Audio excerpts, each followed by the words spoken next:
Sebelumnya kelangkaan stok BBM di SPBU swasta berdampak pada PHK sejumlah karyawannya. Sementara pemerintah membantah membatasi impor yang jadi penyebab kelangkaan BBM di SPBU swasta.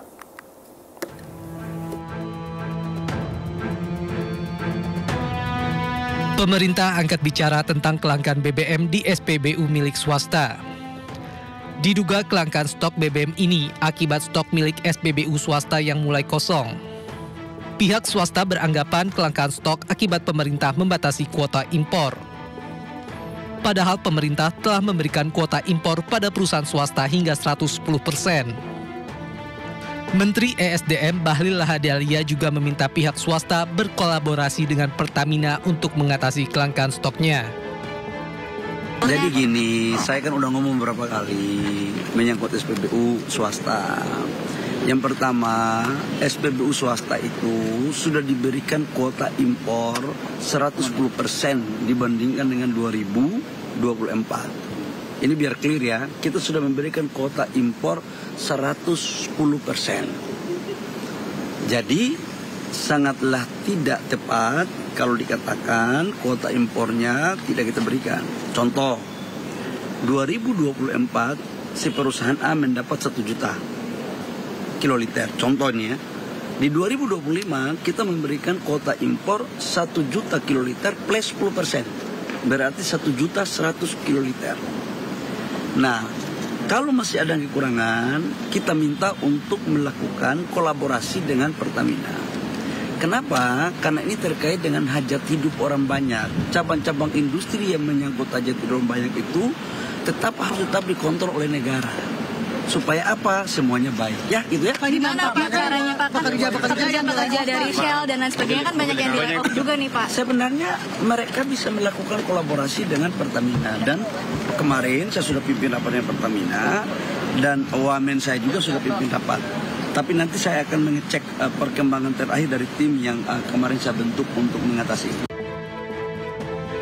Kelangkaan stok bahan bakar milik swasta berdampak pada pengurangan karyawan. Sejumlah karyawan terkena PHK oleh SPBU milik swasta. Meski demikian, Kementerian ESDM telah membentuk tim khusus untuk mengatasi masalah ini. Dari Jakarta, Tim Liputan iNews melaporkan. Ya, pemirsa, BBM di SPBU swasta kehabisan stok, namun pemerintah menegaskan kuota impor sudah dinaikkan 10%. Untuk mengatasinya, pemerintah menerapkan impor satu pintu lewat Pertamina. Apakah regulasi satu pintu itu menjadi solusi keadilan energi atau justru jebakan monopoli? Untuk mengulasnya, kami sudah bersama pengamat ekonomi energi Bapak Fahmi Radi. Dan juga kami sebenarnya juga sudah mengundang dari Kementerian ESDM, namun belum ada yang merespon. Sementara beberapa anggota DPR juga masih memiliki agenda lainnya. Jadi kita ngobrol berdua dulu sama Pak Fahmi. Assalamualaikum, selamat sore Pak Fahmi. Waalaikumsalam, Mas Sore. Iya, saya udah undang nih Pak SDM sama DPR, biasa sibuk Pak.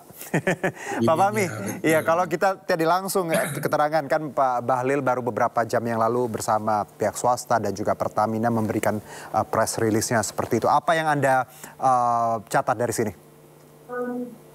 Ya, kelangkaan BBM di SPBU asing itu kan sesungguhnya bukan masalah kuota. Oke. Kalau Bahlil mengatakan diberikan tambahan kuota sampai 110, itu bukan solusinya juga. Jadi saya mencatat gitu ya, penyebab utama dari kelangkaan itu ada perubahan peraturan. Yang pertama adalah peraturan yang selama ini SPBU asing itu dalam periodenya itu 1 tahun untuk melakukan proses impor tadi. Nah, yang 1 tahun tadi kemudian diubah menjadi 6 bulan dengan evaluasi 3 bulan tadi. Nah, ini take time itu ya, apalagi setiap 6 bulan dia harus mengajukan izin dan proses perizinan ini kan butuh waktu. Kalau kemudian waktunya tidak terpenuhi sementara persediaan sudah nggak cukup, ya terjadi kelangkaan. Biar ditambah kuotanya tetap saja akan terjadi kelangkaan itu, Mas Yu. Jadi karena ada gap tadi ya Pak, perubahan peraturannya tadinya 1 tahun jadi cuma 6 bulan sekarang, seperti itu?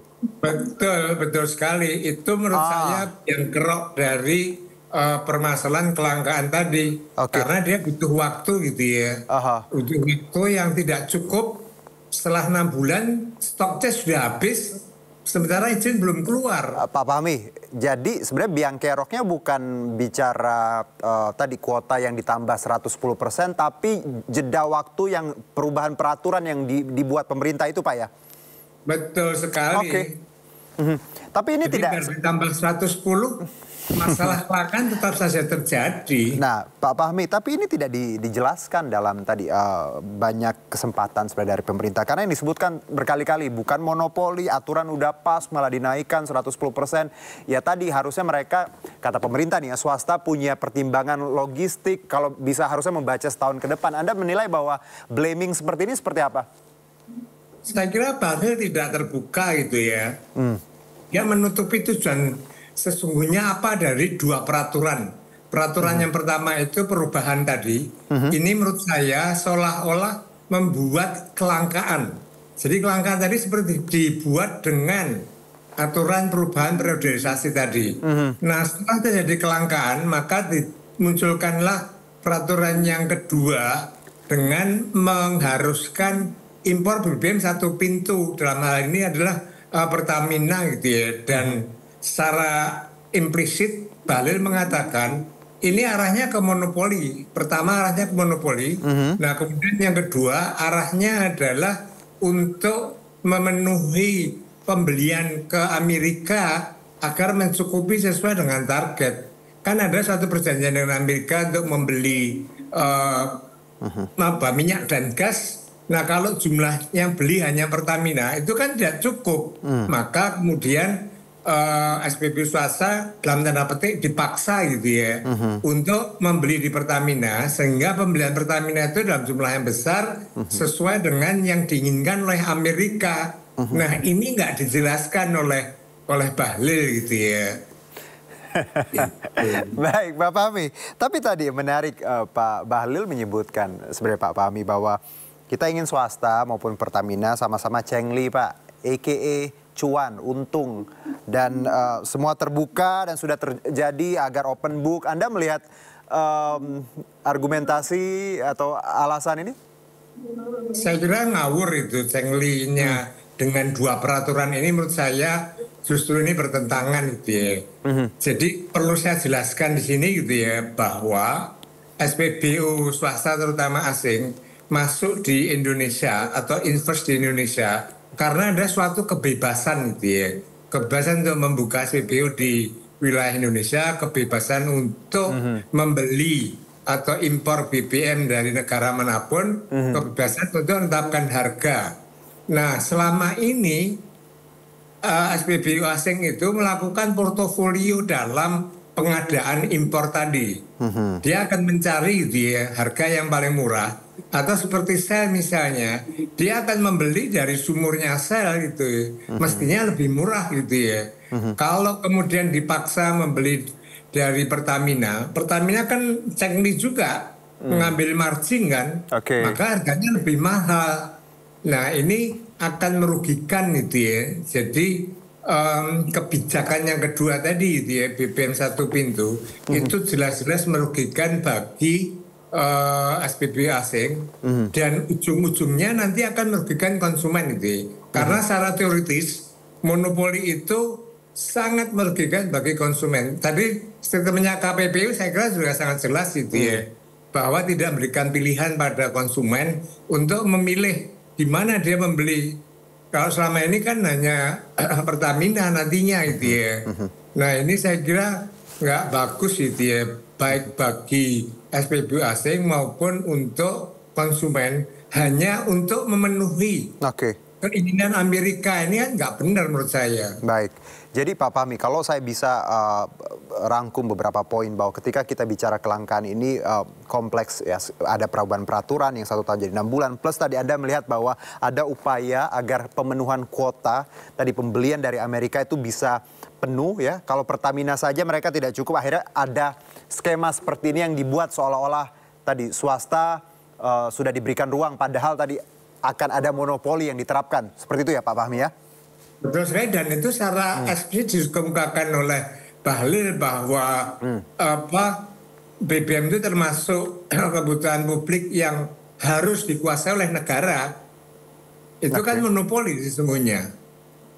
Baik. Nah Pak, kalau kita lihat sekarang sudah seperti ini. Tadi kita juga sudah simak bagaimana pertemuan banyak pihak ya, termasuk swasta, dan mereka setuju untuk beli dari Pertamina murni lalu dibawa ke kilang masing-masing, diolah seperti itu. Anda melihat solusi yang ditawarkan ini ya, lagi-lagi apakah nantinya juga akan mempengaruhi iklim di tanah air ya, industri, plus juga Pak, kita tahu bahwa SPBU ini kan hajat orang banyak ya Pak. Ketika ini diatur dengan cara begini, ya kita lihat yang pegawainya jual kopi Pak.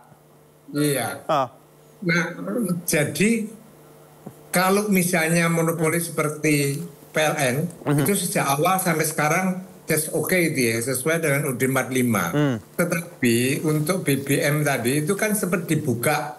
Maka berdatanganlah SPBU, ada Shell, ada ATR, ada Vivo, yang secara bebas mereka melakukan usaha tadi. Kalau tiba-tiba dikembalikan secara menjadi regulated lagi gitu ya, diatur lagi, kemudian dipaksa membeli dari Pertamina, ini saya kira akan mempengaruhi iklim investasi di Indonesia. Itu semakin tidak kondusif gitu ya.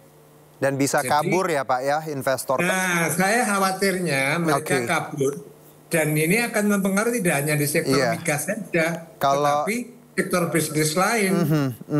Baik Pak Fahmi, kalau investor kabur, wacana 19 juta lowongan gimana ya Pak ya? Tapi sebelum kita lanjutkan Pak Fahmi, ini yang saya sebutkan di awal, dan pemirsa juga, saya ingin ngajak Pak Fahmi dan pemirsa melihat bagaimana sebenarnya nasib saudara-saudara kita yang bekerja di SPBU swasta yang mereka harus banting setir berjualan kopi.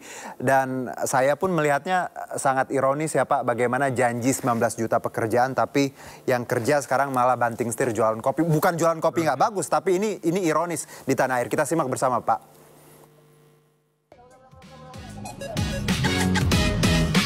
Tadi dulu kameranya burem. Lah, pada kemana ini teman-teman saya? Oh iya, pada di rumahin semua ya. Curahan hati pegawai SPBU swasta yang menjadi korban PHK imbas langkanya stok bahan bakar minyak di SPBU swasta mengundang iba masyarakat. Di video lain, nampak warga mengantri di SPBU. Namun bukan untuk mengisi bahan bakar, melainkan membeli aneka kopi dan makanan yang dijajakan pegawai SPBU.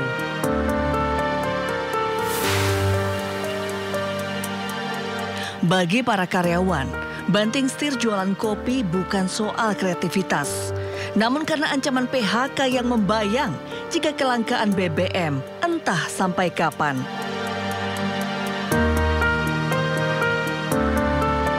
Kelangkaan stok bahan bakar minyak di SPBU swasta terjadi sejak akhir Agustus 2025 dan masih terjadi hingga kini, seakan tak ada solusi.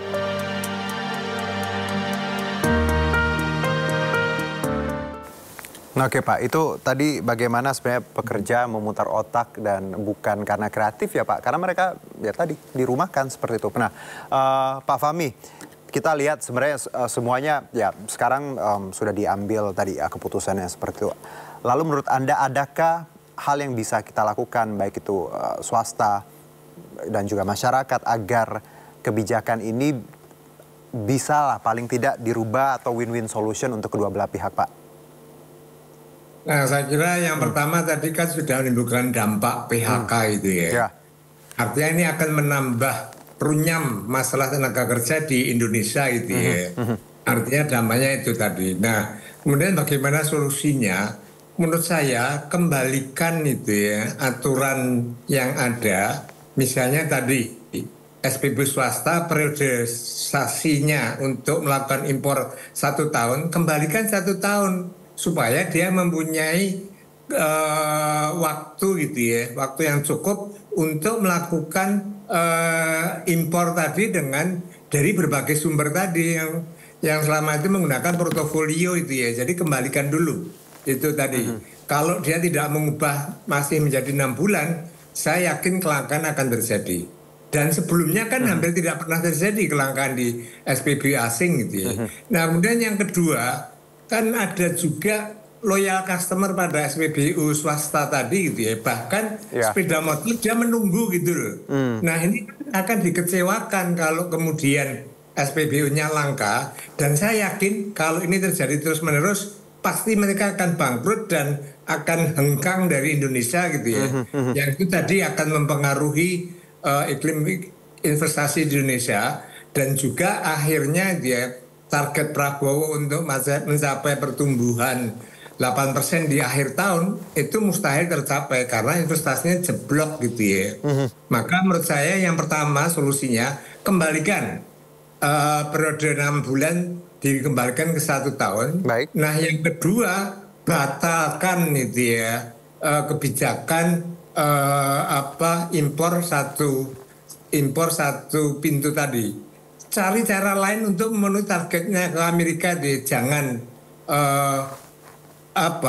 SPBU swasta yang dikorbankan karena ini akan memberikan dampak, ada kepentingan nasional yang lebih besar gitu ya. Nanti timbul masalah sosial lagi. Saya khawatir gitu ya kebijakan Bahlil yang blunder akhirnya dikoreksi lagi sama Prabowo dan Prabowo yang mengambil keputusan bukan Bahlil. Lalu menterinya siapa itu gitu loh.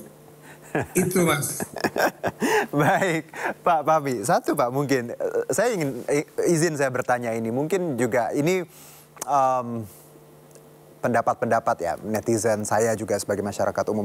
Kalau kita lihat kelangkaan di swasta Pak, ada tidak sih Pak korelasinya dengan trust public ketika bicara kualitas BBM? Kita tahu beberapa bulan yang lalu kan orang berbondong-bondong akhirnya beralih ke swasta karena ada kasus oplosan. Anda melihat bahwa ini juga ada nggak sih Pak korelasi akhirnya ya yang swasta laku? Nah saya pertama melihat data dulu gitu ya. Data sebelumnya hampir nggak pernah.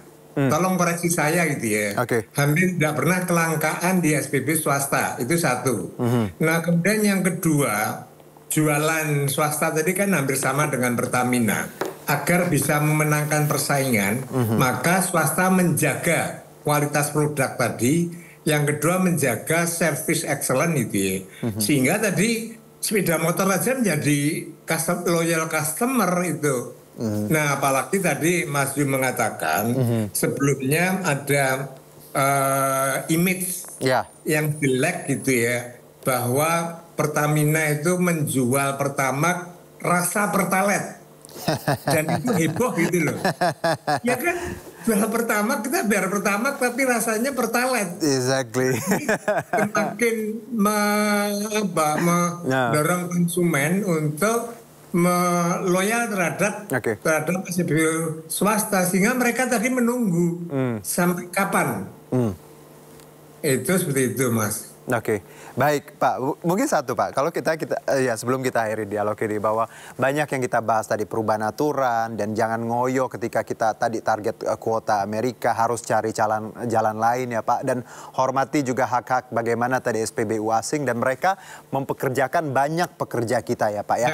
Satu Pak mungkin kalau kita lihat sekarang Pak, Pertamina kan tadi mereka masih punya kuota, masih punya akses dan masih punya istilahnya barang lah seperti itu.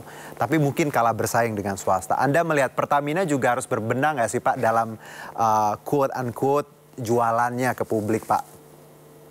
Nah kalau ada pembanding gitu ya, ada SPBU swasta sebagai pesaing, maka itu secara teoritis keduanya sama-sama akan memperbaiki diri Pak. Baik. Untuk memberikan service excellent, tetapi kalau akhirnya Pertamina jadi monopoli, ini juga saya sebagai akademisi gitu ya, secara teoritis itu pasti ignore terhadap konsumen. Yang jadi korban adalah konsumen, harganya bisa lebih mahal, servisnya juga bisa lebih jelek, dan nggak peduli karena hanya satu-satunya. Tapi kalau ada pilihan, nah maka keduanya dia akan saling memperbaiki, bersainglah dengan kualitas, bersaing dengan service excellent, baru bersaing dengan harga. Itu, Mas. Karena ini juga banyak dirasakan teman-teman Pak Fahmi yang ketika mengisi ke SPBU swasta memang ada servis yang lebih baik seperti itu ya. Dan lagi-lagi ya harapan kita tidak membenci pemerintah atau Pak Bahlil atau personal. Ini semua masukan yang sangat baik dan semoga didengar ya, karena kita cinta sekali. Bagi saya akademisi itu, saya wajib mengatakan yang benar adalah benar, salah dan salah, bukan saya benci dengan Bahlil. Tidak, Mat. Ya, itu. Saya pun Pak, karena kita cinta sekali sama negara ini ya Pak ya. Semoga Pak Bahlil, Pak Prabowo dengar dan bisa ambil kebijakan yang ya tadi bisa win-win solution. Terima kasih Pak Fahmi, sehat-sehat atas insight-nya. Selamat beraktivitas kembali. Ya, matur nuwun Pak. Bermanfaat. Amin amin. Assalamualaikum. Waalaikumsalam.